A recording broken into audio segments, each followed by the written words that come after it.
guitar စတင်လေ့လာမဲ့သူတွေအတွက်ဘယ် model ကိုရွေးချယ်မလဲစဉ်းစားနေရဆိုရင်ကျွန်တော်ရဲ့ဒီ video လေးကိုအဆုံးထိကြည့်ဖို့အတွက်ကျွန်တော်ဖိတ်ခေါ်ချင်ပါတယ်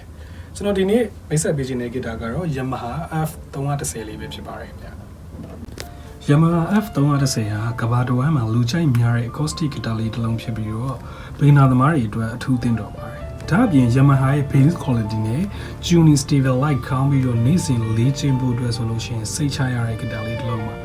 အခုမှ guitar စလေးလာမဲ့သူပဲဖြစ်ဖြစ် budget နဲ့ quality ကို try ပြီးတော့လိုချင်တဲ့သူပဲဖြစ်ဖြစ် Yamaha F310 ဟာရွေးချယ်တဲ့ model လေးတစ်လုံးဖြစ်ပါတယ်။အားရဝယ်ယူခြင်းနဲ့ဆိုပါကပြည်လန်းတော်ဝင်စင်တာ level 3အခန်းနံပါတ်4361 4361နဲ့တော်ရင် showroom မှာလာရောက်စိတ်တိုင်းကြစမ်းသပ်ဝယ်ယူနိုင်ပါပြီ။